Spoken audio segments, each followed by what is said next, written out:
My life is a miracle. Every child has a story of God's love to share. Shalom World, tune into God's love story.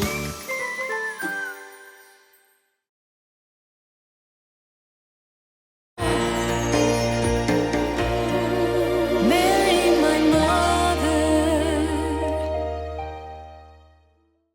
Hello, my name's Eileen Craig, and I'm from Brighton, Michigan, and I am a licensed practicing counselor and just finished working yesterday over the weekend on a Rachel's Vineyard retreat, which is my ministry, but I'm also a practicing counselor in Michigan.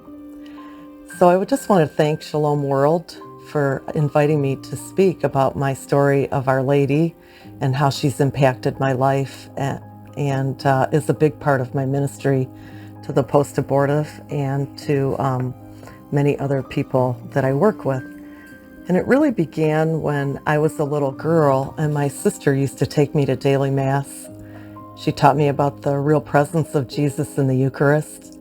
And when I received my first Holy Communion, I truly knew that I was receiving my Lord then. And so I come from I want to talk a little about my mother's story, who my own mother was a great example to me.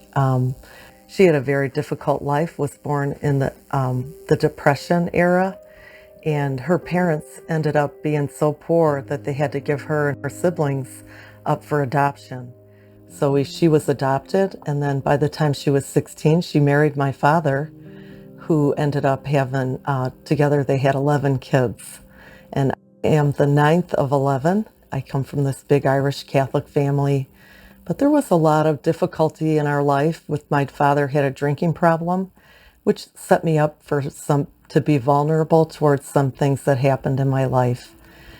And my mom was like a faith in action Catholic. I can remember when I was a little girl, she would be driving us to school in the winter to the Catholic school where we all went to school, and the car would break down and she would say, "Okay, everyone say a Hail Mary." And we'd all put our hands on the dashboard and we'd say, "Hail Mary, full of grace," and boom, the car would start up and we'd be off. But Our Lady became a lot more important to me personally after I had a difficult thing happen to me when I was 14. I was raped. And I told someone about that, and they said, "Well, now you're a whore." And it wasn't something I wanted to be or had dreamed of being when I grew up. I came from this Irish Catholic family. I loved Jesus, but I just decided that about myself back then. So the culture at the time was, if you had a boyfriend, you weren't so much a whore. So I developed what I call a false sense of morality. And I was having sex with my boyfriend. He was 17, I was 16. And by the time I was 16, we were pregnant. And he took me to an abortion clinic. He got the money to pay for it, told me, "We have to do this because we have to finish high school." And when we got there, I was shaking. So I remember being in this waiting room, and then the nurse or the counselor coming to take me into another room. And she said, "Don't worry about it, honey. It's not a baby. It's just a clump of cells." And she gave me a drug to take to calm me down. And then she took me into another room, and the abortionist came in, and he put on a rubber glove. I was only 16, and I'd never been to a gynecologist before, so I didn't know what he was doing, but he checked me. And then there were thin walls in this clinic, and I heard the door slam and the glove snap off of his hand, him laugh out loud and say, "That's the way I like to get 'em." And then I just remember going completely numb after that, but I could still feel the tears that had been falling down my eyes that were soaking that paper sheet that I'd been lying on. And then I remember after that, I went into what I call a downward spiral, where I just began to drink, I began to use drugs, and I began to keep myself numb. And by the time I was 18, I was still with the same boyfriend, and we had another abortion. But abortion is trauma, and I can't even tell you where the second clinic was or who took me there. I know because I was informed later, but by the people that were with me. One was my sister and the other the former boyfriend.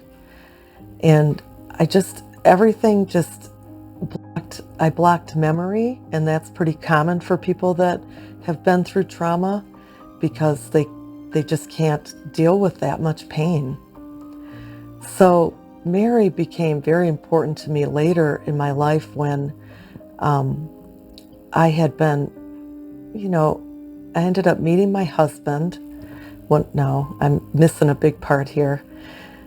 So when I was 23, my mom was killed in a car accident by a drunk driver. And I just hit my knees then and cried out to the Lord. And I know that he came because he sent help through the prayers of many people. I really feel I wasn't brought to this place on my own, that I was carried here by the prayers and love and sacrifices of my ancestors in heaven and my mother being with Jesus. I just knew that I wanted to be with her again someday and that my life was going to have to change. And so I began to go back to church. And then a month after my mom died, I found out I was pregnant with my oldest daughter. And I just could not have another abortion because I had this sense that my mom, being with the Lord, would know everything I'd ever done. I come to understand today that it's Our Lady that understood everything I'd ever done and knew, and so did Jesus. And there was no way that I wanted to offend them anymore, especially with another abortion. And so I had gone back to church. I had my daughter baptized, and I began to work and take care of her. And then I met my husband a few years later.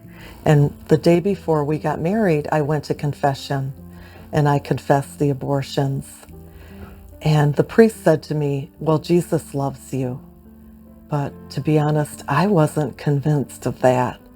I still had this fear of Jesus, that I thought I had committed the most unforgivable sin, and I was in denial about it in many ways. Even though I thought of it every day of my life, I didn't really address the pain that was shoved down there with those abortions.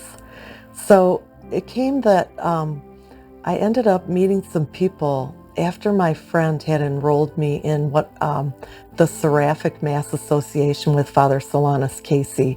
And her mom had given me a holy card, like a mass card, and she said, "I'm praying for you." And she gave me holy oil that was on a cotton ball, and she put it in a baggie. And Solanus Casey is blessed now. He's a saint in Detroit. And this woman had a great devotion to him.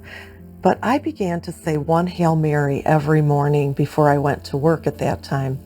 And then things in my life began to change. I was really struggling with intimacy with people. I just felt I could not be myself. I could not be real. I had a fragmented sense about myself that like I said, even though I thought about the abortions every day, I never told anyone about them. And I didn't even think they were the issue, which is very common. So finally, I met a new friend after this prayer had happened for me, and she knew this nun that had the gift of healing. And so she said, you could have Sister pray over you. And she had a statue of Our Lady of Fatima that traveled in our houses. And the nun used the statue to teach about Mary with the RCIA program. So I went and I talked to Sister about, it would be good if you prayed with me. And so she prayed over me. And she said, "Eileen, there's something that Jesus wants you to tell me." And then I just broke down and I told her about the abortions. And she said, "You know what? I understand. I think you should take this book." And she gave me a book by a Protestant pastor that really was very, very big part of my healing. And I took it home. She said, take this book, read this journal, and then come back next week and we'll pray for the healing. And so I began to read this book, and it was telling me the truth, that these were my children, and that there was no way that I was ever going to be able to deny them, that I needed to be able to embrace them because they were going to be a part of me for all eternity. And it gave me the permission that I needed to grieve. And I went into what I can only describe as pillow-soaking, gut-wrenching grief. It was truly the hardest thing I'd ever had to admit, that I had participated in taking the life of my own children. And so I remember my husband came home from work early one day, and he picked me up off the floor where I had been laying in a fetal position in a pool of tears. And he said, honey, what is wrong? And I was finally able to tell my husband about the abortions. So then I went back to Sister for the prayer the next week. And in my mind's eye, she was praying over me, and I saw myself on Jesus' lap. And I had my head pressed to his chest, and I could hear his sacred heart beating. And then I saw Mary come with each of my children, and she gave them to me, and I was able to hold them and ask them to forgive me and tell them how sorry I was. And I gave each one back to Our Lady, and then Jesus and Mary embraced me, and I heard Jesus say, I still love you. Mary, I entrust myself totally to you. My body, my soul, my goods, and even the value of my good actions.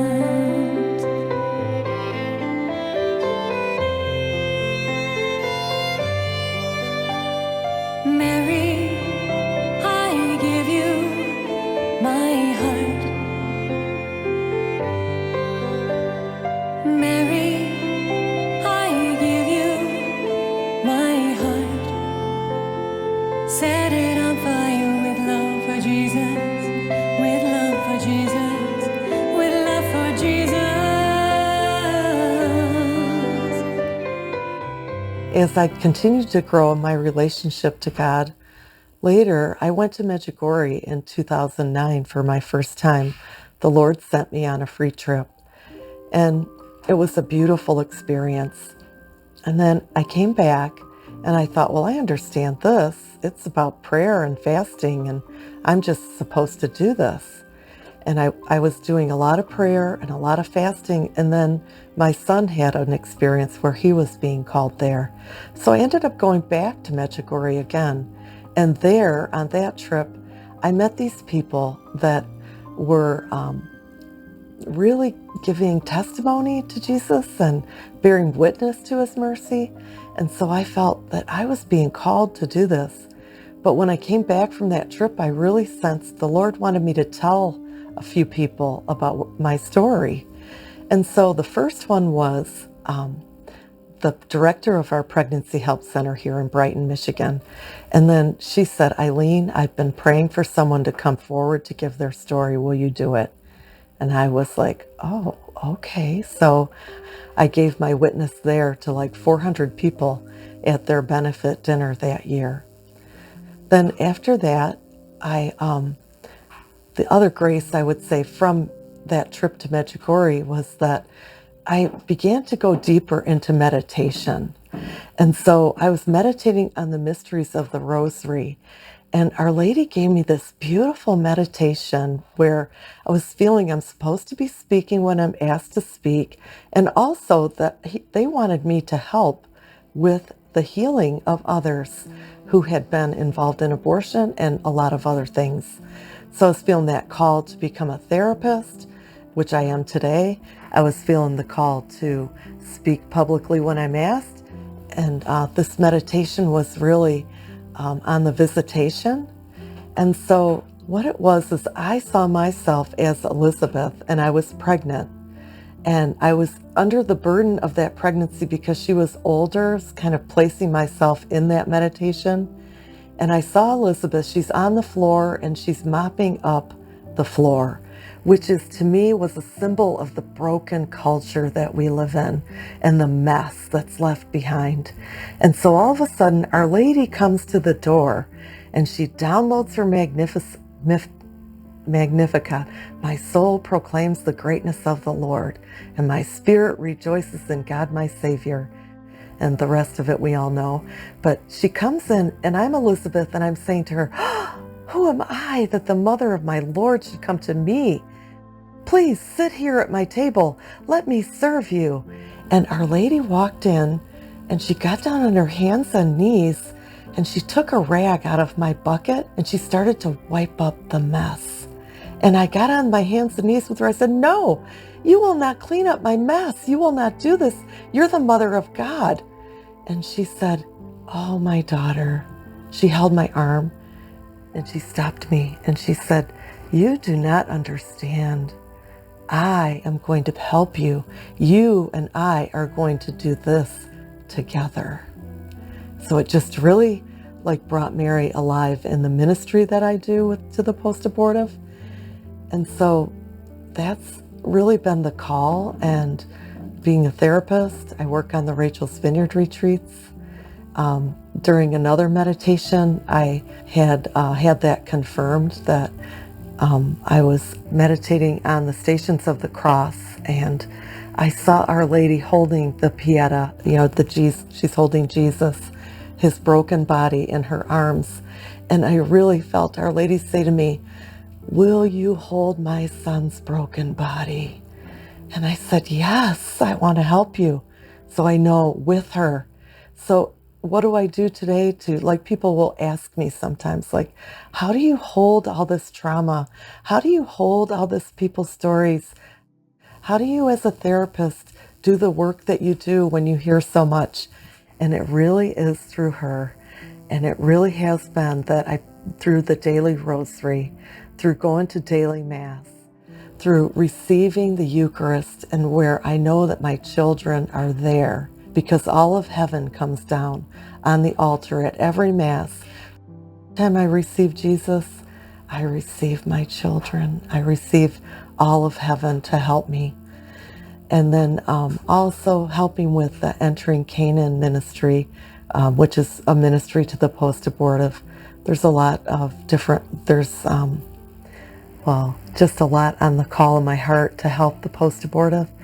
But through these things, the Mass, the Rosary, and praying with the scriptures and staying close to Our Lady, that's how I do the work that I do. And I don't do it alone.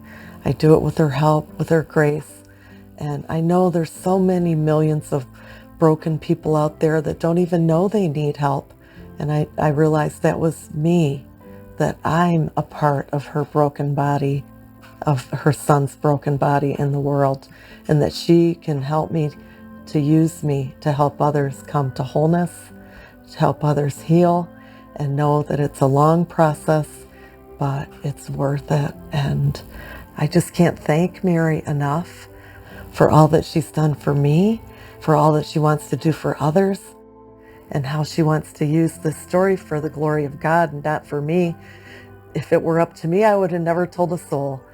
So I'm grateful again to Shalom World for allowing me to share. And I'm grateful for all that Mary's entrusted to me, for watching over me, keeping me consecrated. That's the other thing, is the consecration to Our Lady, where I know it's to Jesus through Mary. And that's how I do the work that I do. And so I just want to say God bless you all. And I thank you for the opportunity for being able to share with you today. Amen. Our Lady of Fatima will go down as the greatest of Marian apparitions in history.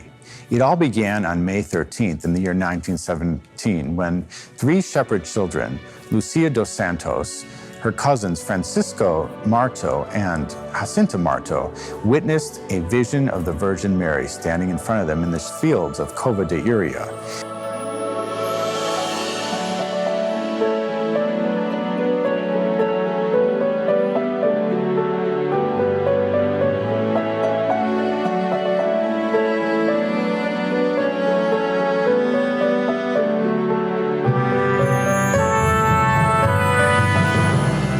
received messages of peace and of prayer, and they even saw a vision of hell. Many thousands of people began to gather in that area, and they saw the children there seeing the Virgin Mary, the Blessed Mother of God. These messages were distributed to the faithful, made it all around the world, making Fatima the greatest of all Marian devotions.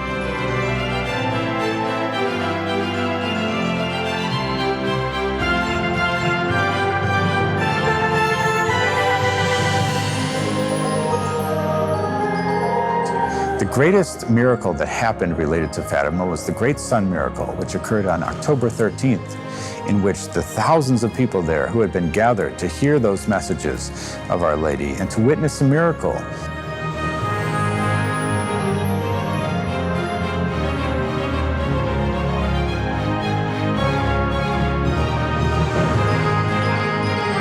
were drenched in a rainstorm, and they looked up to the sky and they saw the sun growing in size and spinning and descending on them. Was it mass hallucination? I'm not quite sure.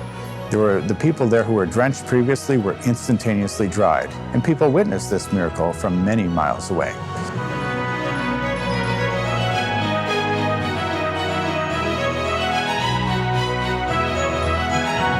Our Lady of Fatima goes down as one of the greatest apparitions in church history, and Pope John Paul II beatified two of those visionaries and released the third secret of Fatima that related to the assassination of a bishop in white.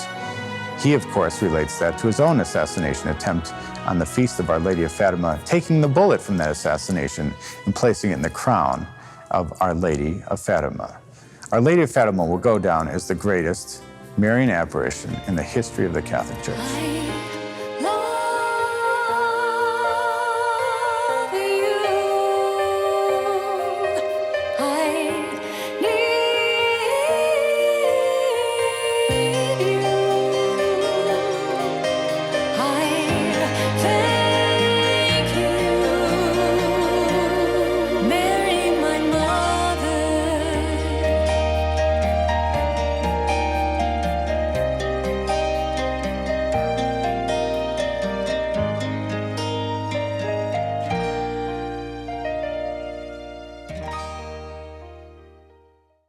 Someone who's used media a lot in evangelization, so I believe in the importance of Catholic radio, Catholic TV, Catholics using the new media. Can I encourage everyone to watch Shalom TV? I think it's a great vehicle of evangelization. And God bless all of you.